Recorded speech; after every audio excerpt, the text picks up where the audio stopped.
ষষ্ঠ শ্রেণীর এক ছাত্রীকে শ্লীলতাহানি করার অভিযোগ ওঠে এক শিক্ষকের বিরুদ্ধে। গোটা ঘটনায় কেন্দ্র করে ব্যাপক চাঞ্চল্য ছড়ায় গোটা এলাকায়। এলাকাবাসী স্কুলের সামনে বিক্ষোভ দেখাতে শুরু করে। ঘটনার খবর পেয়ে তড়িঘড়ি ঘটনাস্থলে পৌঁছয় বগনাহাট থানার পুলিশ। বগনাহাট থানা পুলিশ ঘটনাস্থলে পৌঁছে অভিযুক্ত শিক্ষককে উদ্ধার করে। ক্লাস 6-এর একটি মেয়ের সাথে মতিনার স্যার মুদ্রা ব্যবহার করেছে, কিছু মাস ধরে চলছিল। এটা ওনার নামে প্রচুর রিপোর্ট এসছে, সেই জন্য আজকে আমাদের এই আন্দোলন। তো ওনাকে সাসপেন্ড করা হয়েছে আপাতত স্কুল থেকে এবং পুলিশ ওনাকে নিয়ে গেছে। ঠিক আছে, 1 মাস টাইম দেওয়া হয়েছে, ওনাকে এখানে রাখা যাবে না, আমরা সবাই পিটিশন করছি, সেই জন্য আমাদের আজকে এই আন্দোলন। কতদিন ধরে এরকম ক্লাস কিছু মাস ধরে চলছে, রিপোর্ট আসছে কিছু মাস ধরে চলছে। মানে ওনার একটু বিকৃত সমস্যা ছিল, মাস্টারটা আমার বিকৃত অঙ্গভঙ্গি করতে ইভেন ওনার টার্গেট থাকতো 10 থেকে 12 বছরের মেয়ে। এমনই চাঞ্চল্যকর ঘটনা ঘটেছে দক্ষিণ 24 পরগনা মগরাহাট থানার অন্তর্গত আলিদা বগনগর হাই স্কুলে।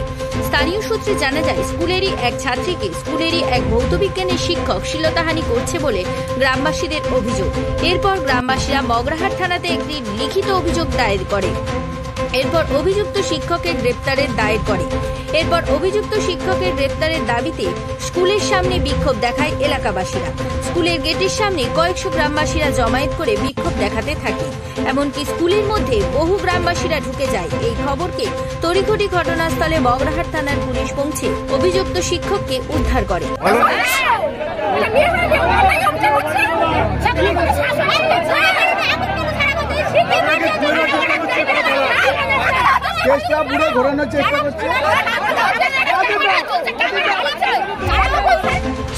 অন্যদিকে স্কুল ছাত্রছাত্রীরা শিক্ষকের নিঃশর্তে মুক্তির দাবিতে রাস্তা অবরোধ করে বিক্ষোভ দেখায়। স্কুলেরই এক অংশের ছাত্রছাত্রীদের দাবি, তাদের শিক্ষককে ফাঁসানো হয়েছে। এই ঘটনার সঙ্গে তাদের শিক্ষক কোনো মতেই যুক্ত নয়। 3 থেকে 4 বছর স্কুলে আছি, স্যারের নামে কোনো খারাপ রেপুটেশন আমরা কোনোদিন পাইনি। একটা মেয়ে কি করলো না করলো, মানে ক্লাসে কোনো সিসিটিভি ক্যামেরা নেই, তাহলে মানে কি দোষে স্যারকে তুলে নিয়ে যাওয়া হলো? তার বাবা আমাদের স্যারকে জুতোর বাড়ি মারলো, তার রেপুটেশন তো খারাপ হয়ে গেল। অন্যদিকে স্কুলের প্রাক্তন ছাত্রছাত্রীরা তারাও শিক্ষকের বিরুদ্ধে এমনই চাঞ্চল্যকর অভিযোগ তুলছে।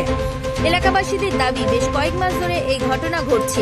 অভিযুক্ত শিক্ষকের দৃষ্টান্তমূলক শাস্তি হোক। 3 থেকে 4 বছর স্কুলে আছি, স্যারের নামে কোনো খারাপ রেপুটেশন আমরা কোনোদিন পাইনি। একটা মেয়ে কি করলো না করলো, মানে ক্লাসে কোনো সিসিটিভি ক্যামেরা নেই, তাহলে মানে কি দোষে স্যারকে তুলে নিয়ে যাওয়া হলো?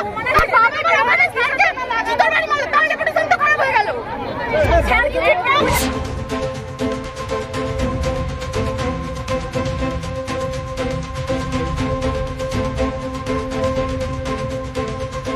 মৃন্ময় নস্করের রিপোর্ট, জেলার বার্তা।